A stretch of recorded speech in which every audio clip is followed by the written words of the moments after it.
chiamo Alice, ho 26 anni, faccio la tatuatrice da un paio di anni, ho studiato come grafica e attualmente tatuo a Casale Monferrato, ho uno studio mio e tatuo da sola da 2 anni. Ho avuto appunto un'esperienza come grafica e da lì poi è nata la passione per i tatuaggi. Ho 2 scritte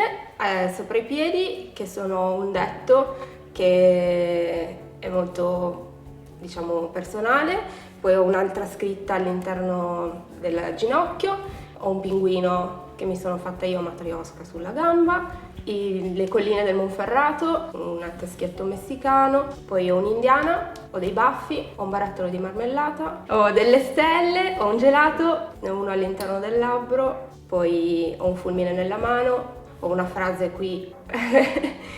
ho dei simboli sulle dita e sicuramente ne dimenticherò qualcuno.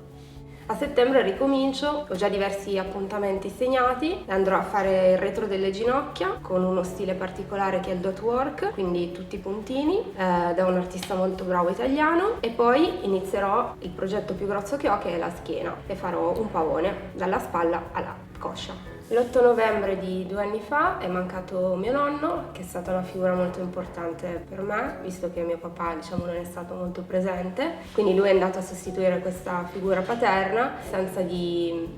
3 mesi ho trovato un foglietto all'interno del suo comodino con una frase che per me era bellissima e allora ho deciso che era il caso di farmela tatuare, cioè di tatuarmela. E quindi mi sono fatta una manina che consegna una busta con appunto questa frase che, diciamo, rappresenta la mano di mio nonno, e c'è scritto che il successo è ottenere ciò che desideri e la felicità è desiderare ciò che hai. Quindi direi che è abbastanza semplice come concetto eppure estremamente vero. Poi, diciamo, scritto da una persona che ha vissuto in un periodo così, diciamo, povero eppure così profondo, diciamo significativo, anche perché lui ha creduto molto in me e in questo percorso di tatuatrice, mi ha permesso di aprire lo studio, diciamo che a distanza mi ha sempre spinta verso questa mia passione, nonostante l'età di larghe vedute, perché comunque non aveva pregiudizi verso chi magari ha tatuaggi o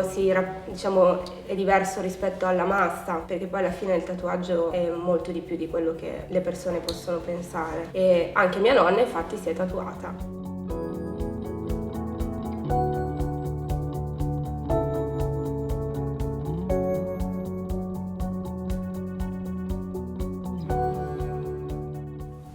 Devo dire ancora qualcosa? Ok.